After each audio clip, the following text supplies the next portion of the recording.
అసెంబ్లీలో మహిళా ఎమ్మెల్యేలను కించపరిచే విధంగా మాట్లాడిన CM Revanth Reddy, deputy CM బట్టి విక్రమార్క వెంటనే క్షమాపణ చెప్పాలని డిమాండ్ చేశారు మాజీ ఎంపీపీ పొన్నంనేని బాలాజీరావు. ఎమ్మెల్యేలు సబితా ఇంద్రారెడ్డి, సునీత, లక్ష్మారెడ్డిపై అనుచిత వ్యాఖ్యలు చేసినందుకు నిరసనగా పెద్దపల్లి జిల్లా సుల్తానాబాద్లో బీఆర్ఎస్ శ్రేణులు ఆందోళన చేపట్టారు. రాజీవ్ రహదారిపై ప్రభుత్వానికి వ్యతిరేకంగా నినాదాలు చేస్తూ ధర్నా, రాస్తారోకో చేశారు. అనంతరం సీఎం రేవంత్ రెడ్డి దిష్టిబొమ్మను దగ్ధం చేసే క్రమంలో పోలీసులకు, బీఆర్ఎస్ శ్రేణులకు పెనుగులాట జరిగింది. ఈ క్రమంలో దిష్టిబొమ్మను నిప్పు పెట్టే క్రమంలో కొంతమంది బీఆర్ఎస్ నేతలకు గాయాలయ్యాయి. ఎలాంటి అవాంఛనీయ ఘటనలు కాకుండా ఎస్ఐ శ్రావణ్ పోలీస్ సిబ్బందితో పర్యవేక్షించారు.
శాసనసభలో వారి యొక్క ప్రవర్తన, ముఖ్యమంత్రి గారి యొక్క ప్రవర్తన, అదేవిధంగా మంత్రుల ప్రవర్తన కూడా పూర్తిగా వీధి రౌడీ లెక్క ప్రవర్తిస్తూ ఉన్నారు. బాధ్యత ఉన్నటువంటి పదవిలో ఉన్నటువంటి వ్యక్తులు ఎవరైతే ఉన్నారో మరి పూర్తి స్థాయిలో సభను సజావుగా నడిపేటువంటి సందర్భం లోపల ఇలా మహిళలని చూడకుండా కూడా మరి మీరు ఏ ముఖం పెట్టుకుని ఈ అసెంబ్లీకి వచ్చినారని చెప్పి వ్యాఖ్యలు చేసినారు. దాన్ని పూర్తిగా ఖండిస్తూ ఉన్నాము.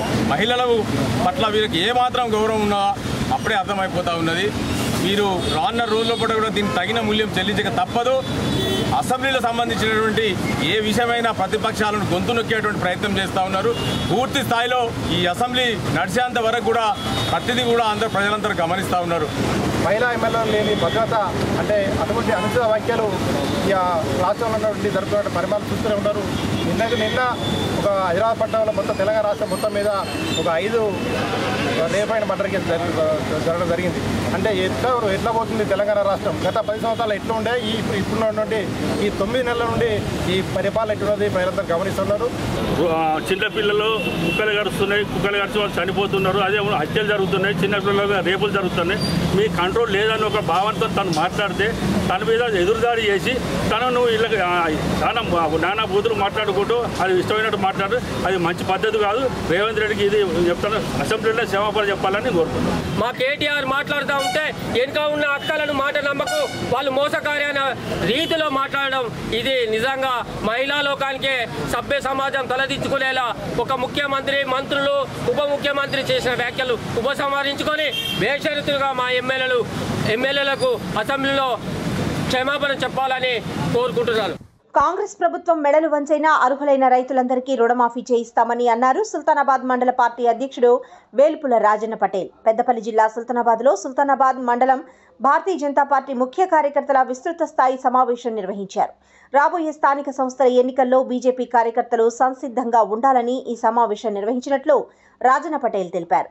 కాంగ్రెస్ ప్రభుత్వం 6 గ్యారంటీలను పూర్తిగా అమలుపరచలేదని, మహిళలకు 2,500 రూపాయలు ఇవ్వడంలో మాట తప్పిందని వేల్పుల ఆరోపించారు.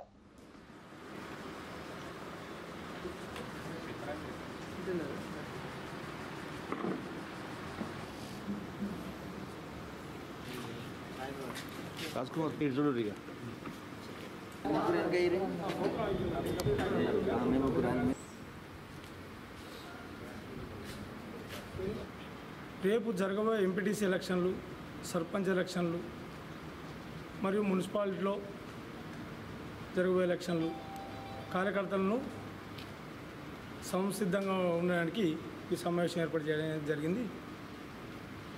ముఖ్యంగా రాష్ట్రంలో ఈ ప్రభుత్వం చేపడుతున్న రుణమాఫీ గురించి కానీ, రైతులకు రైతు బంధు కానీ ఆ రోజు చెప్పారు, ఈరోజు మరిచారు. ఇస్తామని ఒక మాట, ఇవ్వకుండా తప్పించుకోవడానికి ఇంకొక మాట, కాంగ్రెస్ చెప్పిన పెన్నుతో పెట్టిన విద్య. ఈ ప్రభుత్వం ఆ రోజు అందరికీ రుణమాఫీ చేస్తా అని చెప్పి ఈరోజు చాలా కొర్రీలు పెట్టి చాలామందికి ఇవ్వకుండా బ్యాంకులు చుట్టూ చాలామంది రైతులు తిరుగుతున్నారు. దయచేసి ఎవరైనా రైతులు ఉంటే తప్పకుండా మా బీజేపీ కార్యకర్తలని నన్ను కానీ కలిసిన నేను తప్పకుండా కలెక్టర్ దృష్టి తీసుకుపోయి వారి కాంగ్రెస్ ప్రభుత్వం మెడలు వంచైనా వాళ్ళు రుణమాఫీ అవకాశం ఉంటుంది. దయచేసి నా నెంబరు మీకు మీడియా ద్వారా తెలియపరుస్తున్నా, మీరు తప్పకుండా ఫోన్ చేయండి, మేము రెస్పాండ్ అవుతాం. ఎవరికైతే రాలేదో వాళ్ళందరూ ఆధ్వర్యంలో పెద్ద ఎత్తున ఆందోళన కూడా చేస్తాం.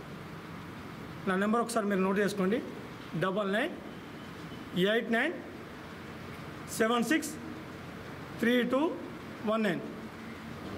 ప్రభుత్వం మెడలు వంచాలంటే మేము ఒక నాయకులు చేస్తే కాదు, ప్రజలందరూ కూడా సంసిద్ధంగా ఉండాలి. మా గర్రెపల్లి గ్రామాన్ని రూరల్ మండలంగా ప్రకటించాలని ఈ లోకల్ నాయకత్వం ఆధ్వర్యంలో ప్రధానమైన సమస్యగా తీర్చుకుంటా ఉన్నాం. ఏబిసిడి వర్గీకరణపై సుప్రీంకోర్టు చారిత్రాత్మక తీర్పు ఇవ్వడం శుభ పరిణామం అన్నారు దళిత నేతలు చుక్క రాజమౌళి, తిప్పారపు దయాకర్.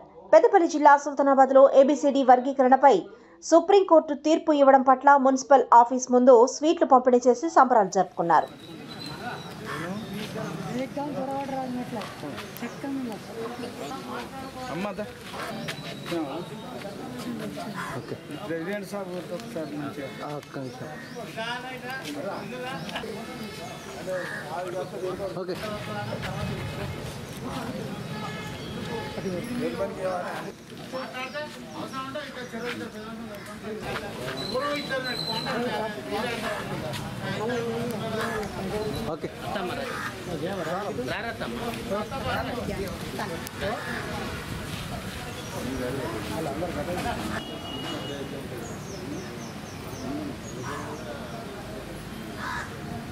ఎస్సీ వర్గీకరణ